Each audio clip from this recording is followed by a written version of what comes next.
नमस्कार, मैं हूं पुण्य प्रसून वाजपेयी।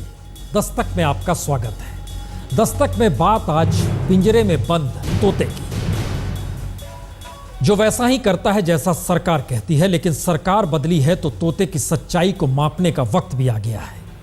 असल में पहली बार मोदी सरकार एक ऐसी फाइल को खोल रही है जिसे बंद करने की बात सीबीआई डायरेक्टर रंजीत सिन्हा ने की थी। लेकिन मोदी सरकार को लग रहा है कि मनमोहन सरकार के दौर में मंत्री को बचाने के लिए सीबीआई डायरेक्टर ने अपने ही जांच अधिकारियों की जांच के उलट नोट लिख दिया, फाइल बंद कर ली गई। लेकिन अब यह मामला एयरसेल मैक्सिम डील के जरिए करोड़ों के हेरफेर का जिस तरीके से खुलने की दिशा में जा रहा है, उसमें कटघरे में और कोई नहीं, जांच रुकवाने वाले सीबीआई डायरेक्टर ही आ रहे हैं। और यह बात उठ रही है कि जांच रोकी गई थी संचार मंत्री दयानिधि मारन के खिलाफ, तो इसकी वजह क्या रही होगी। सिलसिलेवार तरीके से कई रिपोर्ट हम आपको दिखाएंगे, चर्चा भी करेंगे। लेकिन आइए शुरुआत करते हैं दरअसल उन दस्तावेजों के जरिए जिनके जरिए पहली बार यह बात निकल के आ रही है कि सीबीआई डायरेक्टर ने अपने ही मातहत जांच अधिकारियों की जांच को ही उलट दिया था।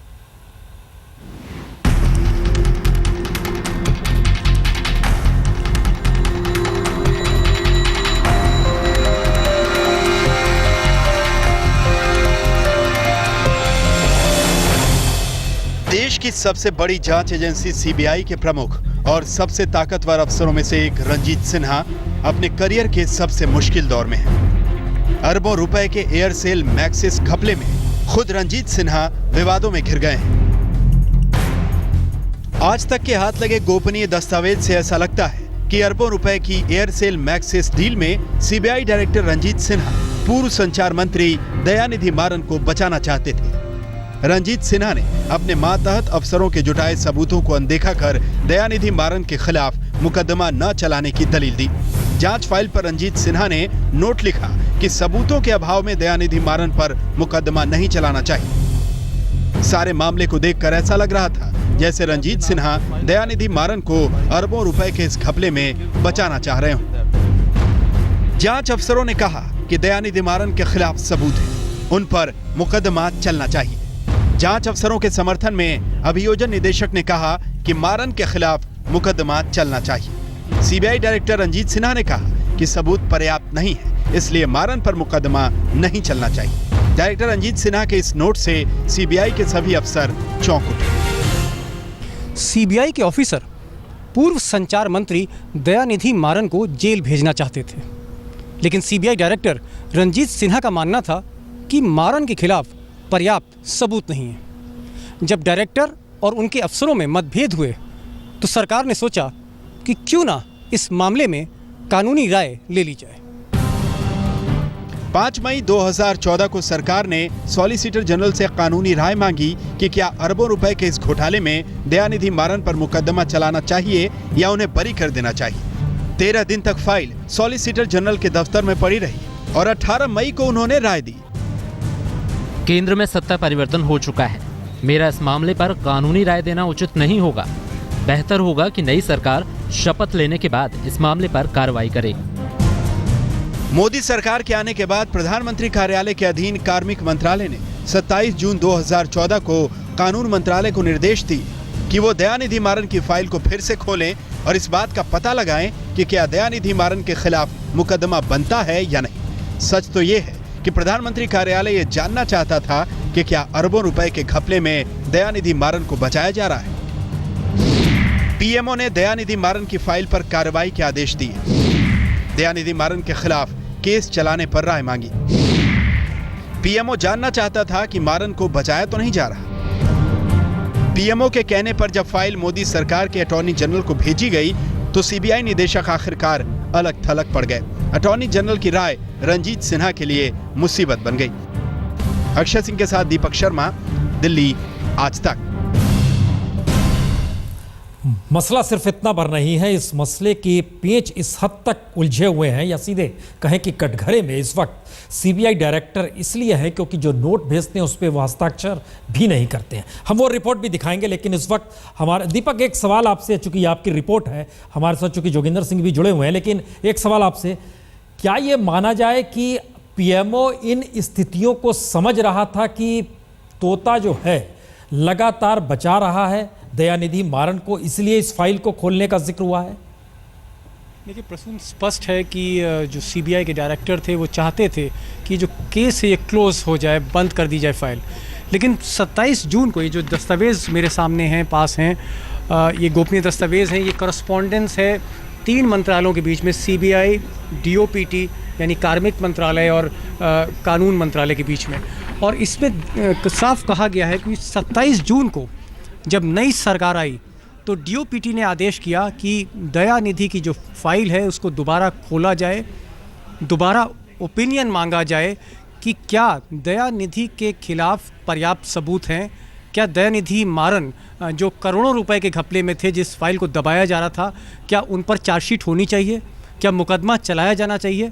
और ये जब राय अटॉर्नी जनरल से मांगी गई तो कल जो राय अटॉर्नी जनरल ने दी है उनका कहना है कि डायरेक्टर सीबीआई की जो राय है वो गलत थी और जाहिर तौर पर सबूत हैं, मुकदमा चलाया जाना चाहिए। तो एक बहुत बड़ी किरकिरी हुई है डायरेक्टर सीबीआई। हम एक मिनट, आप हमारे साथ बने रहेंगे, हमारे साथ चूंकि जोगिंदर सिंह भी जुड़ चुके हैं। जोगिंदर सिंह जी, ये हर किसी के जहन में सवाल आएगा कि सुप्रीम कोर्ट ने ये तो कहा था कि ये तोता है, पिंजड़े में बंद है और सरकार के लिहाज से, लेकिन इस केस में एक बात सामने आ रही है कि जांच अफसर कुछ और कहते हैं और सीबीआई डायरेक्टर कुछ और टिप्पणी करते हैं, और अटॉर्नी जनरल ने अब इस बात को अपनी टिप्पणी से कह भी दिया कि सीबीआई डायरेक्टर गलत है। इसके मतलब निकाले क्या जाए?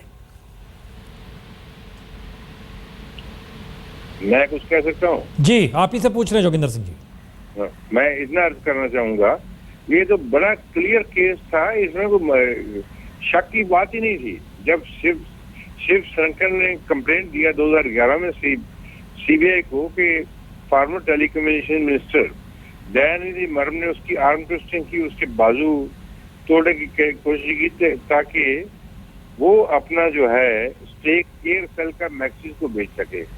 और शिव शंकर ने ये भी कहा था जो लाइसेंसेस वाइटल थे उसके बिजनेस के लिए वो हेल्ड अप किए गए मारन ने, जब तक उसने प्रेशर पूरा नहीं डाला एयरसेल के ऊपर के मैक्सिस को बेच दिया जाए। जैसे ही उसने बेचा शिवशंकर ने एयरसेल को मैक्सिस को, तो लाइसेंसेस जो उसने अप्लाई किया था सब ग्रांट कर दिए गए और उसने बड़ा क्लियरली एक्यूज किया था, एविडेंस थी और डॉक्यूमेंट से ये सब प्रूव होती हैं कि मारन ने उसको प्रेशराइज किया अपने स्टेक बेचने के लिए एयरसेल के लिए, और ये मारन ने रिजाइन कर दिया।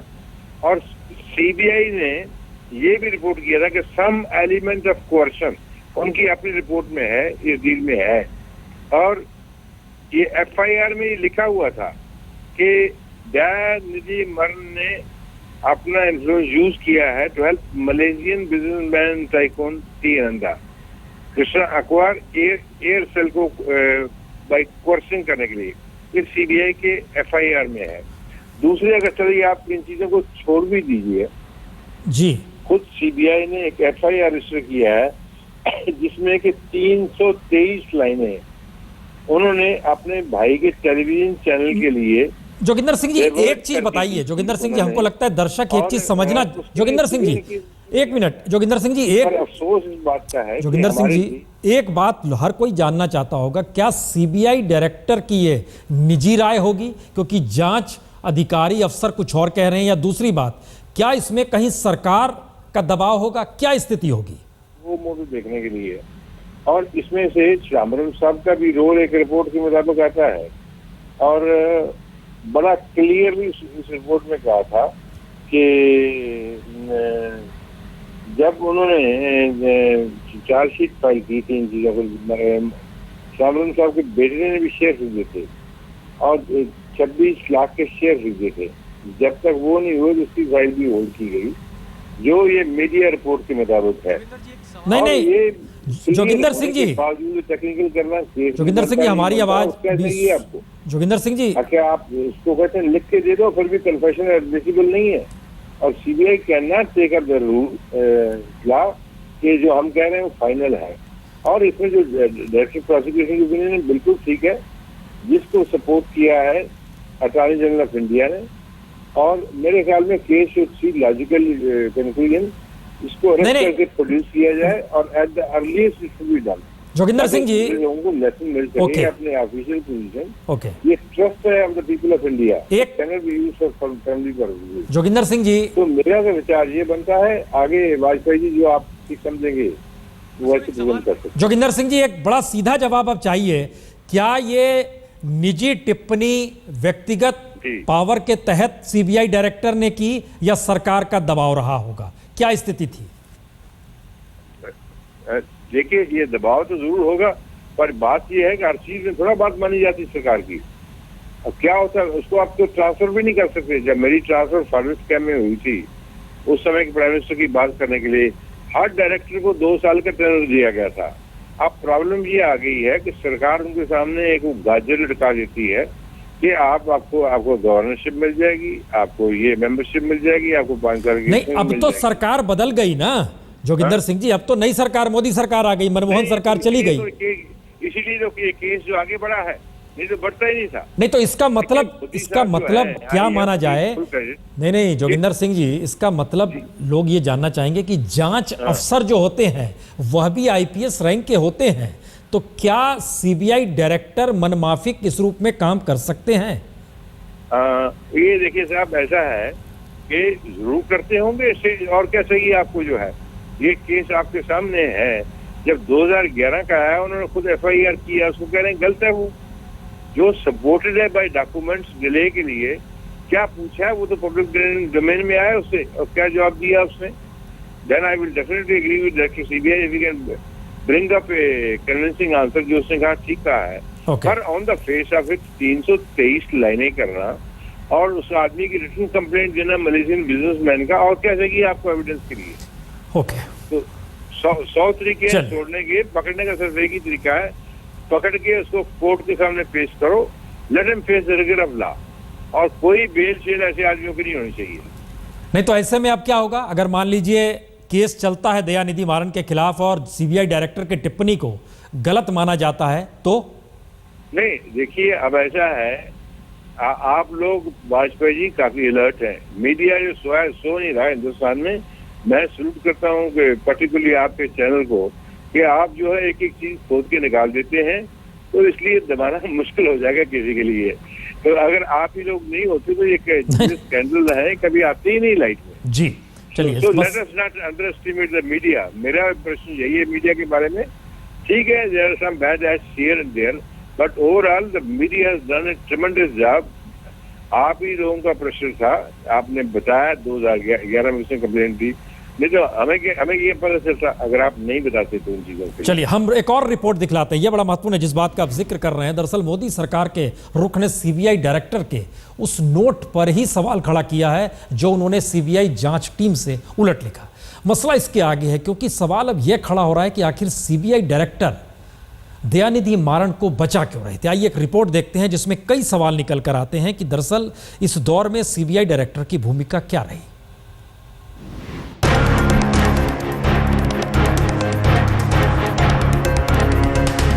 अरबों रुपए के घोटाले में फंसे पूर्व संचार मंत्री दयानिधि मारन को बचाने के मामले में सीबीआई डायरेक्टर रंजीत सिन्हा अब अलग थलग पड़ गए हैं। मोदी सरकार के अटॉर्नी जनरल मुकुल रोहतगी ने अब राय दी है कि रंजीत सिन्हा की दलीलों में कोई दम नहीं है और जांच अफसरों के जुटाए गए सबूतों के बिना पर मारन के खिलाफ मुकदमा चलना चाहिए। सीबीआई डायरेक्टर सिन्हा क्यों बचा रहे थे मारन को? सीबीआई डायरेक्टर सिन्हा ने अपने ही अफसरों की बात क्यों नहीं मानी? सिन्हा ने अफसरों के जुटाए सबूतों पर भरोसा क्यों नहीं किया? सिन्हा अपने ही विभाग के अभियोजन निदेशक की राय से क्यों नहीं सहमत थे?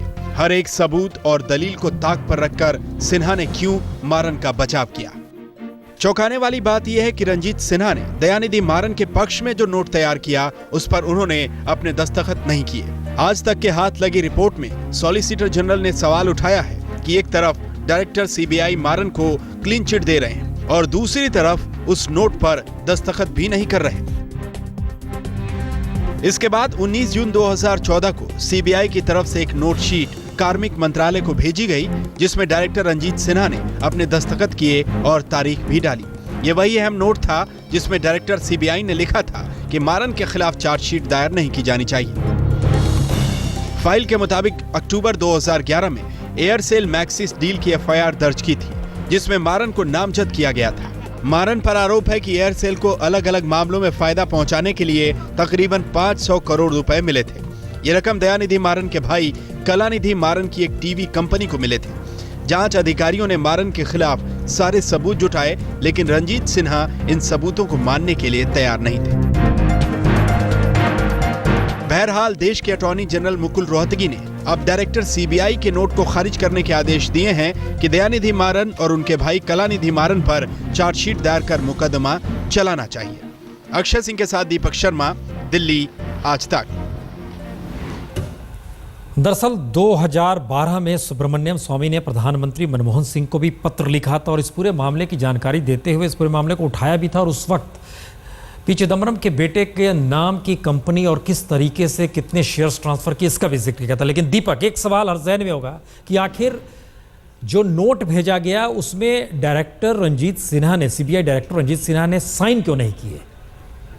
देखिए, बहुत चौंकाने वाली बात है कि उन्होंने जो नोट भेजा, जहाँ पर वो क्लीन चिट दे रहे थे, जहाँ पर वो चाह रहे थे कि फाइल बंद हो जाए, दयानिधि मारन का एक सीधे तौर पे एक बचाव था जो हम रेफरेंस ड्रॉ कर सकते हैं, उस नोट पर ना ही उन्होंने साइन किया और ना ही दस्तखत किया।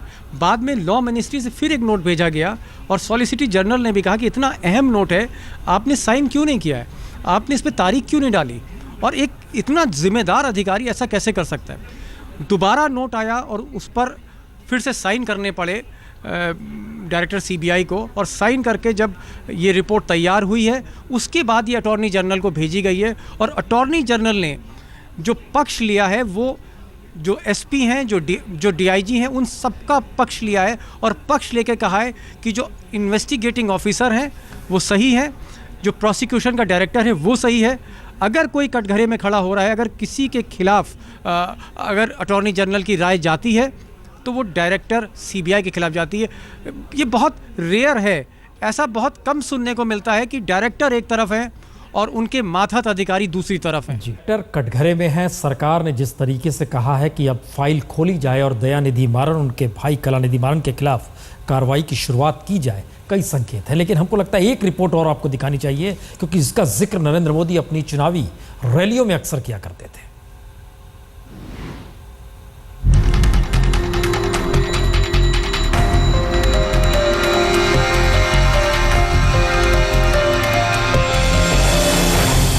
इन तीन चेहरों को देखिए, अगल बगल सीबीआई के 2 डायरेक्टर और बीच में विवादास्पद meat exporter Moin Qureshi. Income tax की जांच में घिरे ये वही मोइन कुरैशी हैं जिनका जिक्र बार बार नरेंद्र मोदी ने अपनी चुनावी रैलियों में किया।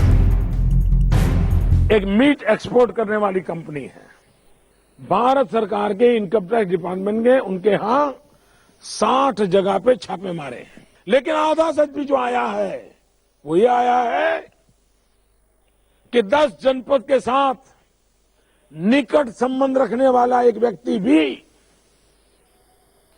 इस व्यापारी के साथ लगातार बातचीत करता है, पैसों के लेन देन की चर्चा करता है। एक अंग्रेजी अखबार में छपी खबर के मुताबिक मोइन कुरैशी के सीबीआई के पूर्व डायरेक्टर एपी सिंह से नजदीकी रिश्ते थे।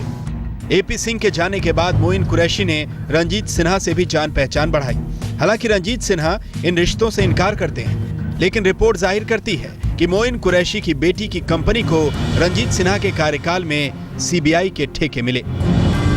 इससे पहले रंजीत सिन्हा जब रेल मंत्रालय में आरपीएफ के महानिदेशक थे तो भी उनके खिलाफ ट्रांसफर पोस्टिंग को लेकर आरोप लगे। हालांकि इन आरोपों को ताक पर रखकर मनमोहन सरकार ने उन्हें देश की सबसे बड़ी जांच एजेंसी का प्रमुख बनाया। आरपीएफ में ट्रांसफर पोस्टिंग को लेकर जो आरोप रंजीत सिन्हा पर लगते रहे हैं उन्हें सिन्हा ने खारिज किया है। तो ये वाकई सवाल है कि तोता कितना सच्चा है, और अब जो फाइल खुलने वाली है उसके बाद सरकार का रुख सीबीआई डायरेक्टर को लेकर क्या होता है इसका भी इंतजार करना होगा। तो दस्तक में इतना ही, लेकिन चलते चलते चंद्रशेखर। ऐ वतन हमको तेरी कसम, तेरी राहों में जहाँ तक लुटा जाएंगे, भूल क्या चीज है तेरे कदमों पे हम भेंट अपने सरों की चढ़ा जाएंगे। ऐ वतन हमको तेरी कसम, तेरी राहों में जहाँ तक लुटा जाएंगे। ऐ वतन सह चुके हैं सितम हम बहुत गैर के, अब करेंगे हर एक वार का सामना, झुक सकेगा न अब सरफरोशों का सर, चाहे हो खूनी तलवार का सामना, चाहे हो खूनी तलवार का सामना। सर पे बांधे कफन हम तो हंसते हुए मौत को भी गले